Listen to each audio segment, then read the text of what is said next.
Example है जो कि एक बेहतरीन हैमबर्गर बना सकता है, पर बिजनेस की समझ बिल्कुल नहीं रखता। जब मैंने उससे पूछा कि उसने क्या सीखा, तो उसका जवाब सिर्फ यही था कि ऐड करने वाले लोग धोखेबाज होते हैं। मैंने फिर उससे पूछा कि क्या वो सेल्स में या डायरेक्ट मार्केटिंग में कोई कोर्स करना चाहता है, तो उसका जवाब था, मेरे पास समय नहीं है और मैं अपना पैसा बर्बाद नहीं करना चाहता। दुनिया टैलेंटेड गरीब लोगों से भरी पड़ी है। अक्सर वे या तो गरीब हैं, या फिर पैसे की प्रॉब्लम से जूझ रहे हैं, या अपनी स्किल से कम पैसा कमा रहे हैं, और इसकी जिम्मेदार उनकी नॉलेज नहीं है, बल्कि उनकी नॉलेज की कमी है। वे एक बेहतर हैमबर्गर बनाने के स्किल्स को पैना करने में ही लगे रहते हैं, और हैमबर्गर को बेचने और उसे घर तक पहुंचाने की एफिशिएंसी पर बिल्कुल भी ध्यान नहीं देते हैं। शायद मैकडॉनल्ड्स सबसे अच्छा हैमबर्गर नहीं बनाता है, पर वे एक एवरेज हैमबर्गर को बेचने और उसे घर तक पहुंचाने में बेस्ट हैं। गरीब डैडी चाहते थे कि मैं स्पेशलाइजेशन हासिल करूं। उनका विचार था कि अगर मैं ऐसा करूंगा तो मुझे ज्यादा सैलरी मिलेगी। हालांकि उन्हें हवाई के गवर्नर ने साफ कह दिया था कि वे स्टेट गवर्नमेंट के लिए अब काम नहीं कर सकते। फिर भी मेरे पढ़े लिखे डैडी मुझे स्पेशलाइजेशन हासिल करने के लिए एनकरेज किया करते थे। मेरे पढ़े लिखे डैडी ने टीचर्स यूनियन का काम संभाल लिया था, और वे हाईली एजुकेटेड और स्किल्ड प्रोफेशनल्स के लिए और ज्यादा सुरक्षा और फायदों के लिए कैंपेन छेड़ रहे थे। हम इस बात पर काफी बहस हुई, पर मैं जानता हूं कि वे इस बात पर कभी सहमत नहीं हुए कि ज्यादा स्पेशलाइजेशन के कारण ही यूनियन की प्रोटेक्शन की जरूरत होती है। वे ये कभी नहीं समझ पाए कि आप जितनी ज्यादा स्पेशलाइजेशन हासिल कर लेते हैं, उतने ही ज्यादा आप जाल में फंस जाते हैं और आप अपनी स्पेशलाइजेशन पर डिपेंडेंट हो जाते हैं। अमीर डैडी की सलाह यह थी कि माइक और मैं खुद को ग्रो करें। कई कॉर्पोरेशंस यही करते हैं। वे बिजनेस स्कूल के किसी यंग टैलेंटेड स्टूडेंट को चुन लेते हैं और फिर उस आदमी को इस तरह से डेवलप करते हैं ताकि एक दिन वो कंपनी की जिम्मेदारी संभाल सके। और ये यंग टैलेंटेड एम्प्लॉय किसी एक डिपार्टमेंट में एक्सपर्ट नहीं होते। वे बिजनेस सिस्टम के सभी पहलुओं की जानकारी के लिए इस डिपार्टमेंट से उस डिपार्टमेंट तक का काम करना सीखते हैं। अमीर लोग अक्सर अपने बच्चों या दूसरे के बच्चों को इसी तरह से डेवलप करते हैं। ऐसा करने से उनके बच्चों को बिजनेस का पूरा प्रोसेस अच्छी तरह से समझ आ जाता है, और वे ये भी समझ जाते हैं कि किस तरह अलग अलग डिपार्टमेंट में तालमेल होता है। सेकेंड वर्ल्ड वॉर की पीढ़ी में एक कंपनी से दूसरी कंपनी में जाना बुरा समझा जाता था। आज इसे स्मार्ट समझा जाता है, क्योंकि लोग ज्यादा स्पेशलाइजेशन हासिल करने के बजाय इस कंपनी को बदलकर दूसरी कंपनी में जाना पसंद करेंगे। तो क्यों न कमाने के बजाय सीखने पर फोकस किया जाए। कम समय में हो सकता है कि आपकी इनकम कम हो, पर लंबे समय में इससे आपको बहुत ज्यादा फायदा होगा। सक्सेस के लिए जिन मेन मैनेजमेंट स्किल्स की जरूरत होती है वे हैं: 1. कैश फ्लो का मैनेजमेंट, 2. सिस्टम्स का मैनेजमेंट, आपके और आपके परिवार के साथ समय को मिलाकर, 3. लोगों का मैनेजमेंट। सबसे इंपॉर्टेंट स्किल्स सेल्स और मार्केटिंग की समझ होती है। सेल्समैनशिप ही पर्सनल सक्सेस की चाबी है, इसलिए आपको दूसरे आदमी के साथ कम्युनिकेशन में माहिर होना चाहिए, चाहे वो कोई कस्टमर हो, एम्प्लॉय हो, बॉस हो, पत्नी हो या फिर बच्चे हो। कम्युनिकेशन स्किल्स जैसे लिखना, बोलना और सौदेबाजी यानी बार्गेनिंग करना कामयाब जीवन के लिए बहुत जरूरी है। ये एक ऐसी स्किल है जिस पर मैं लगातार मेहनत करता हूँ और अपनी नॉलेज को बढ़ाने के लिए कोर्सेज में भाग लेता हूँ या एकेडमिक टेप खरीदता रहता हूँ। जैसा कि मैंने बताया कि मेरे पढ़े लिखे डैडी ने जितनी ज्यादा मेहनत की, वे उतने ही ज्यादा काबिल बने। उन्होंने जितनी ज्यादा एक्सपर्टीज हासिल की, वे उतने ही ज्यादा फंसते चले गए। हालांकि उनकी सैलरी बढ़ी, पर उनके ऑप्शंस कम होते चले गए। जब उन्हें गवर्नमेंट जॉब से हटा दिया गया, तभी उन्हें पता चला कि वे बिजनेस के नजरिए से कितने रिस्क में थे। ये तो उसी तरह का मामला हो गया जैसे प्रोफेशनल एथलीट को अचानक चोट लग जाए या वो खेलने के लिए ज्यादा बूढ़ा हो जाए। उनकी ऊंची सैलरी वाली सिचुएशन चली जाती है और वे अपनी लिमिटेड स्किल के सहारे जीवित रहते हैं। मैं सोचता हूँ कि इसलिए मेरे पढ़े लिखे डैडी बाद में यूनियनों के सपोर्टर बन गए थे। उन्होंने ये महसूस कर लिया था कि यूनियन ने उन्हें कितना ज्यादा फायदा दिलाया होता। अमीर डैडी माइक और मुझे सभी चीजों के बारे में थोड़ी थोड़ी जानकारी रखने के लिए मोटिवेट करते थे। वे हमें ऐसे लोगों के साथ काम करने के लिए एनकरेज करते थे जो हमसे ज्यादा स्मार्ट थे, और वे ये भी चाहते थे कि हम स्मार्ट लोगों से एक टीम के रूप में काम करवाएं। आज इसे कोऑर्डिनेशन ऑफ प्रोफेशनल स्पेशलाइजेशन कहा जाएगा। आज मैं पुराने स्कूल टीचर से मिलता हूं जो हर साल लाखों डॉलर कमा रहे हैं। वे इतना ज्यादा इसलिए कमा रहे हैं क्योंकि उनके पास अपने फील्ड की एक्सपर्ट स्किल्स के अलावा और भी स्किल्स हैं। वे सिखा भी सकते हैं और बेच भी सकते हैं और मार्केटिंग भी कर सकते हैं। सेल्स और मार्केटिंग की स्किल्स ज्यादातर लोगों को इसलिए मुश्किल लगती है क्योंकि इसमें नकारे जाने या अस्वीकार किए जाने का डर होता है। आप कम्युनिकेशन, बार्गेनिंग और रिजेक्ट किए जाने के डर का सामना करने में जितने बेहतर होंगे, आपके लिए जिंदगी उतनी ही आसान होगी। जिस तरह मैंने न्यूज़पेपर की राइटर को सलाह दी थी जो बेस्ट सेलिंग ऑथर बनना चाहती थी, मैं हर किसी को वो सलाह देना चाहूंगा। टेक्निकल रूप से एक्सपर्टीज हासिल करने के कुछ मजबूत और कुछ कमजोर पहलू हैं। मेरे कुछ दोस्त हैं जो जीनियस हैं, पर वे दूसरे लोगों के साथ इफेक्टिव तरीके से बात नहीं कर पाते, और नतीजा ये है कि उनकी इनकम बहुत कम है। मैं उन्हें सलाह देता हूं कि वे 1 साल तक बेचने की कला यानी आर्ट ऑफ सेलिंग सीख लें। चाहे वे कुछ भी न कमाएं, पर उनकी कम्युनिकेशन स्किल्स सुधर जाएंगी, और ये अनमोल चीज है। अच्छे सीखने वाले, बेचने वाले और मार्केटिंग करने वाले इंसान होने के अलावा हमें अच्छा टीचर और अच्छा स्टूडेंट होने की भी जरूरत है। दरअसल अमीर होने के लिए आप में लेने के लिए साथ ही देने की काबिलियत भी होनी चाहिए। फाइनेंशियल या प्रोफेशनल स्ट्रगल के मामलों में देने और लेने में बहुत कमी देखी गई है। मैं ऐसे कई लोगों को जानता हूं जो सिर्फ इसलिए गरीब हैं क्योंकि वे न तो अच्छे स्टूडेंट हैं और ना ही अच्छे टीचर हैं। मेरे दोनों डैडी उदार थे। दोनों ने पहले देने के प्रिंसिपल को फॉलो किया था। एजुकेशन देना उनके लिए एक तरीका था। जितना ज्यादा उन्होंने दिया उतना ही उन्हें मिला। पैसे देने के मामले में जरूर उन दोनों में फर्क था। मेरे अमीर डैडी ने बहुत सा पैसा दान दिया। उन्होंने अपने चर्च को दान दिया, समाज सेवी संस्थाओं को दान दिया और अपने फाउंडेशन को दान दिया। वे जानते थे कि पैसा हासिल करने के लिए पैसा देना होता है। पैसा देना ज्यादातर अमीर परिवारों का सीक्रेट है। इसीलिए रॉकफेलर फाउंडेशन और फोर्ड फाउंडेशन जैसे ऑर्गेनाइजेशंस काम कर रहे हैं। ये ऑर्गेनाइजेशन उनके पैसे को लेते हैं, उसे बढ़ाते हैं और लगातार देते रहते हैं। मेरे पढ़े लिखे डैडी हमेशा कहा करते थे, जब मेरे पास एक्स्ट्रा पैसा होगा मैं उसे दान में दूंगा। प्रॉब्लम ये थी कि उनके पास कभी एक्स्ट्रा पैसा आया ही नहीं। इसलिए वे ज्यादा पैसा कमाने के लिए ज्यादा मेहनत करते रहे और पैसे के सबसे इंपॉर्टेंट रूल को भूल गए, दो और आपको मिल जाएगा। इसके बजाय वे यकीन करते रहे कि लो और फिर दो। अंत में मैं यही कहना चाहता हूं कि मुझ पर दोनों डैडियों की छाप है। मेरा एक हिस्सा कटर कैपिटलिस्ट का है जो पैसे से पैसा कमाने के गेम को पसंद करता है। मेरा दूसरा हिस्सा एक सोशल रूप से जिम्मेदार टीचर का है जो गरीबों और अमीरों के बीच बढ़ते फाइनेंशियल गैप से बहुत ज्यादा चिंतित है। मैं इस बढ़ते हुए गैप के लिए दकियानुसी एजुकेशन सिस्टम को जिम्मेदार मानता हूं। और इसी पॉइंट पर इन्हीं लर्निंग्स के साथ में चैप्टर 7 एंड हमारी सीख नंबर 6 यहीं पर विराम लेती है। चैप्टर 8 बाधाओं को पार करना। एक बार लोग पढ़ लें और उनमें पैसे की समझ आ भी जाए तो भी फाइनेंशियल आजादी हासिल करने के लिए उन्हें कई बाधाओं का सामना करना पड़ सकता है। ऐसे 5 कारण हैं जिनके कारण पैसे की समझ रखने वाले लोग अपने एसेट वाले कॉलम को ज्यादा नहीं बढ़ा पाते। एसेट वाला कॉलम जिससे बहुत सारा कैश फ्लो आता है। एसेट वाला कॉलम जो उन्हें अपने सपने की जिंदगी जीने का मौका देता है और अपने बिल चुकाने के लिए हरदम काम करने के झंझट से आजादी दे सकता है। ये 5 कारण हैं। 1 डर, 2 सनकीपन, 3 आलस, 4 बुरी आदतें और 5 जिद। कारण नंबर 1 पैसा खोने के डर से पार पाना। मैं कभी किसी ऐसे इंसान से नहीं मिला जिसे पैसे का नुकसान अच्छा लगता हो, और मैं कभी किसी ऐसे अमीर आदमी से भी नहीं मिला जिसने कभी भी पैसे का नुकसान न उठाया हो। पर मैं ऐसे बहुत से गरीब लोगों से मिला हूं जिन्होंने एक भी पैसा नहीं खोया है इन्वेस्टमेंट में। पैसा खोने का डर नेचुरल है, ये हर आदमी को होता है, अमीरों को भी। पर यह डर प्रॉब्लम नहीं है। प्रॉब्लम यह है कि आप इस डर का सामना किस तरह से करते हैं।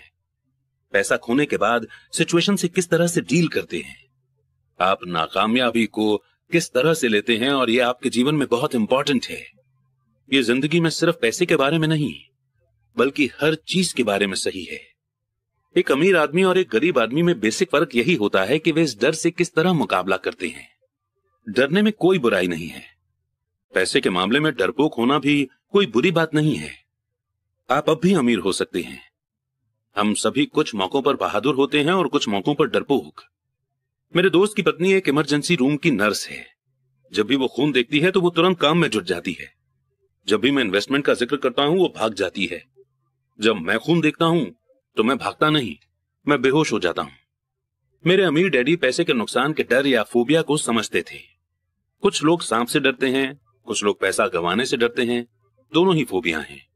उनका कहना था, पैसा गंवाने के बारे में उनका सुझाव यह छोटी सी लाइन थी, अगर आप रिस्क से घबराते हैं और चिंता करते हैं तो जल्दी शुरू कर दें।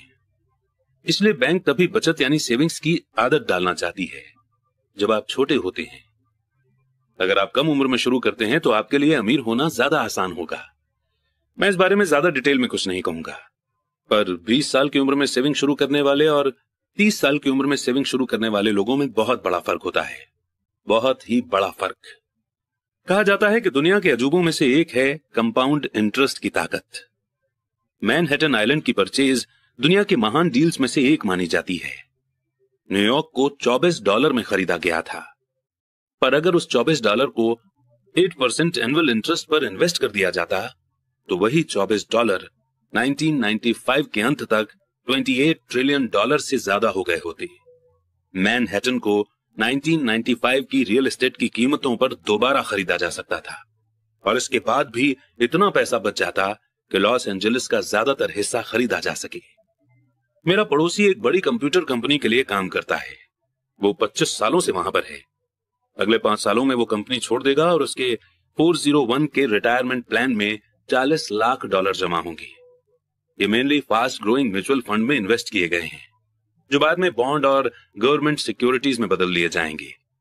जॉब छोड़ते वक्त उसकी उम्र सिर्फ 55 साल होगी और उसके पास $3 लाख से ज्यादा की पैसिव इनकम होगी, जो कि उसकी सैलरी से ज्यादा होगी।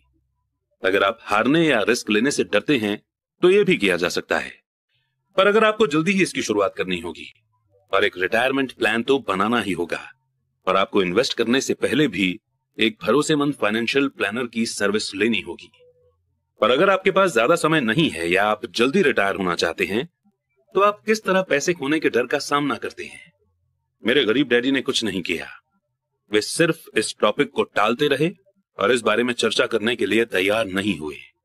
दूसरी तरफ मेरे अमीर डैडी का सुझाव था कि मैं टेक्सास के लोगों की तरह की मानसिकता रखूं। मैं टेक्सास और वहां के लोगों को पसंद करता हूं।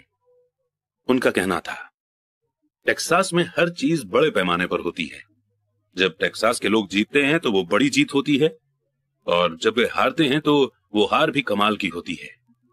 वे हारना पसंद करते हैं? मैंने पूछा। मेरे कहने का यह मतलब नहीं है, कोई भी हारना पसंद नहीं करता। मुझे एक हारा हुआ खुश आदमी दिखा दो और मैं तुम्हें बता दूंगा कि हार ऐसी होती है, अमीर डैडी ने कहा। मैं रिस्क, रिवॉर्ड और फेलियर के बारे में टेक्सास के लोगों के नजरिए के बारे में बात कर रहा हूं। वे जिंदगी के बारे में इस तरह से सोचते हैं। वे बड़े स्केल पर जीते हैं। वे यहां के ज्यादातर लोगों की तरह नहीं जीते हैं, जो पैसे के मामले में बिल्कुल कॉकरोच की तरह होते हैं। जब कोई उन पर रोशनी डालता है तो कॉकरोच घबरा जाते हैं। अमीर डैडी समझाते रहे, मुझे टेक्सास का नजरिया सबसे ज्यादा पसंद है। जब वे जीतते हैं तो उन्हें खुद पर गर्व होता है, और जब वे हारते हैं तो भी वे बड़ी बड़ी बातें करते हैं। टेक्सास में एक कहावत है, अगर आपको दिवालिया होना है तो बड़े पैमाने पर हुआ जाए। आप डुप्लेक्स के लिए दिवालिया हो जाएं, इसके बारे में कोई बड़ी शेखी नहीं बोली जा सकती। यहां पर ज्यादातर लोग हारने से इतना ज्यादा डरते हैं कि उनके लिए दिवालिया होने के लिए डुप्लेक्स भी नहीं होता। वे माइक और मुझे लगातार ये बताया करते थे कि फाइनेंशियल फेलियर का सबसे बड़ा कारण यह होता है कि लोग खेल को बहुत ज्यादा सेफ और बचकर खेलते हैं। लोग हारने से इतना ज्यादा डरते हैं कि वे हार जाते हैं। ये उनके शब्द थे। पेन टार्केंटन, जो कि एक वक्त का महान NFL क्वार्टरबैक था, उसने इस बात को दूसरी तरह से कहा है, जीतने का मतलब है हारने से नहीं डरना। मेरी अपनी जिंदगी में मैंने ये पाया है कि जीत हमेशा हार के ठीक बाद आती है। जब मैंने आखिरकार मोटरसाइकिल चलाना सीखा तो उसके पहले मैं कई बार गिरा। मैं आज तक किसी गोल्फर से नहीं मिला हूं जिसने कोई गोल्फ बॉल न गुमा दी हो। मैं आज तक ऐसे प्रेमियों से भी नहीं मिला हूं जिनका दिल कभी न टूटा हो, और आज तक कभी ऐसे अमीर आदमी से भी नहीं मिला हूं जिसने कभी पैसा न गवाया हो। तो ज्यादातर लोग फाइनेंशियल तौर पर इसलिए नहीं जीत पाते क्योंकि उन्हें अमीर होने की खुशी से पैसा खोने का दर्द कहीं ज्यादा होता है। टेक्सास में एक और कहावत है, हर आदमी स्वर्ग जाना चाहता है पर मरना कोई नहीं चाहता। ज्यादातर लोग अमीर होने का सपना देखते हैं पर पैसा खोने के विचार से कांप जाते हैं, इसलिए वे कभी स्वर्ग नहीं पहुंच पाते। अमीर डैडी माइक और मुझे टेक्सास में अपनी ट्रिप्स के बारे में कहानियां सुनाया करते थे। अगर आप सचमुच ये सीखना चाहते हैं कि रिस्क को, हार और फेलियर को किस तरह से संभाला जाए, तो सैन एंटोनियो जाकर अलेमो को देखो। अलेमो उन बहादुर लोगों की महान कथा है जिनके पास सक्सेस की कोई उम्मीद नहीं थी, फिर भी ये जानते हुए उन्होंने लड़ने का ऑप्शन चुना। उन्होंने समर्पण करने के बजाय मरने का ऑप्शन चुना। ये पढ़ने लायक मोटिवेशनल स्टोरी है। वैसे ये एक दुखद मिलिट्री की हार है। वे आखिरकार फेल हुए, वे हार गए। तो टेक्सास के लोग किस तरह फेलियर का सामना करते हैं? वे अब भी चिल्लाते हैं, अलेमो को याद रखो। माइक और मैंने ये कहानी कई बार सुनी। जब भी अमीर डैडी किसी बड़े डील को करने वाले होते थे और वे नर्वस होते थे, तब वे हमें ये कहानी सुनाया करते थे। जब भी वे काफी मेहनत कर चुके होते और या तो मामला सही हो जाता था या बिगड़ जाता था, तब वे हमें ये कहानी सुनाया करते थे। हर बार जब वे गलती करने या पैसा गंवाने से डरते थे, तब वे हमें यही कहानी सुनाया करते थे। इससे उन्हें ताकत मिलती थी, क्योंकि ये कहानी उन्हें याद दिलाती थी कि किस तरह पैसे के नुकसान को फाइनेंशियल जीत में बदला जा सकता है। अमीर डैडी जानते थे कि फेलियर उन्हें ज्यादा मजबूत और स्मार्ट बनाएगी। ऐसा नहीं था कि उन्हें हारना पसंद था या वे हारना चाहते थे। वे सिर्फ इतना जानते थे कि वे कौन थे और वे किस तरह हार का सामना करेंगे। वे नुकसान उठा लेंगे और फिर उसे जीत में बदल देंगे। यही उन्हें एक विनर बनाता था और दूसरों को लूजर। इससे उन्हें रिस्क उठाने के लिए अपनी लिमिट से आगे जाने की हिम्मत मिलती थी, जबकि बाकी लोग उस सीमा के पार नहीं जा पाते थे। इसीलिए मैं टेक्सास के लोगों को इतना पसंद करता हूं। उन्होंने एक बड़े फेलियर को लिया और उसे एक टूरिस्ट डेस्टिनेशन के रूप में बदल लिया, जिससे करोड़ों की इनकम हो रही है। पर उनके सबसे गहरे शब्द शायद ये हैं, टेक्सास के लोग अपनी हार को दफनाते नहीं हैं, वे उनसे इंस्पिरेशन लेते हैं। वे अपने हार को लेकर उन्हें नारों में बदल देते हैं। हार टेक्सास के लोगों को जीतने के लिए मोटिवेट करती है। पर यह फॉर्मूला सिर्फ टेक्सास के लोगों का ही फॉर्मूला नहीं है, यह सभी जीतने वालों का फॉर्मूला है। जैसा मैंने कहा कि मोटरसाइकिल से बार बार गिरना गाड़ी चलाना सीखने की प्रोसेस का हिस्सा था। मुझे याद है कि गिरने के बाद मुझ में गाड़ी चलाना सीखने के लिए ज्यादा पक्का इरादा आ गया था। मेरा इरादा गिरने से कम नहीं हुआ था। मैंने यह भी कहा है कि मैं कभी किसी ऐसे गोल्फर से नहीं मिला जिसकी बॉल कभी गलत नहीं गई हो।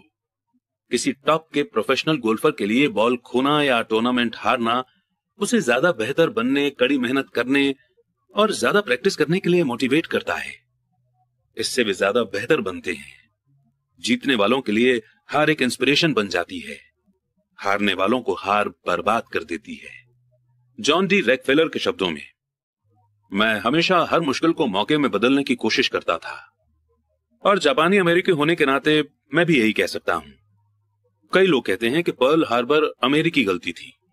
मैं कहता हूं कि यह जापानी गलती थी। टोरा टोरा फिल्म में एक संयमित जापानी एडमिरल खुशियां मना रहे अपने नीचे काम करने वालों से यह कहता है, मुझे डर है कि हमने एक सोते हुए राक्षस को जगा दिया है। पर्ल हार्बर को याद करो। एक नारा बन गया। यह अमेरिका की सबसे बड़ी हार में से एक था। फिर भी इसके कारण उसे जीतने की इंस्पिरेशन मिली। इस बड़ी हार से अमेरिका को ताकत मिली और अमेरिका जल्दी ही दुनिया में एक बहुत बड़ी ताकत के रूप में उभर कर सामने आया। हार जीतने वालों का सबसे बड़ा सीक्रेट और फार्मूला है। ये वो राज है जिसे हारने वाले नहीं जानते। जीतने वालों का महान राज ये है कि हार जीतने की इंस्पिरेशन देती है, इसलिए उन्हें हार से डर नहीं लगता। मैं फ्रैंक टार्केंटन के शब्दों को एक बार फिर से दोहराना चाहता हूं। जीतने का मतलब है हार से न डरना। फ्रैंक टार्केंटन जैसे लोग हारने से इसलिए नहीं डरते क्योंकि वे जानते हैं कि वे कौन हैं। वे हारने से नफरत करते हैं इसलिए वे जानते हैं कि हार उन्हें सिर्फ ज्यादा बेहतर बनाने के लिए मोटिवेट कर सकती है। हारने से डरने और हारने से नफरत करने में बहुत बड़ा फर्क होता है। ज्यादातर लोग पैसा गंवाने से इतना ज्यादा डरते हैं कि वे हार जाते हैं। वे डुप्लेक्स के कारण ही दिवालिया हो जाते हैं।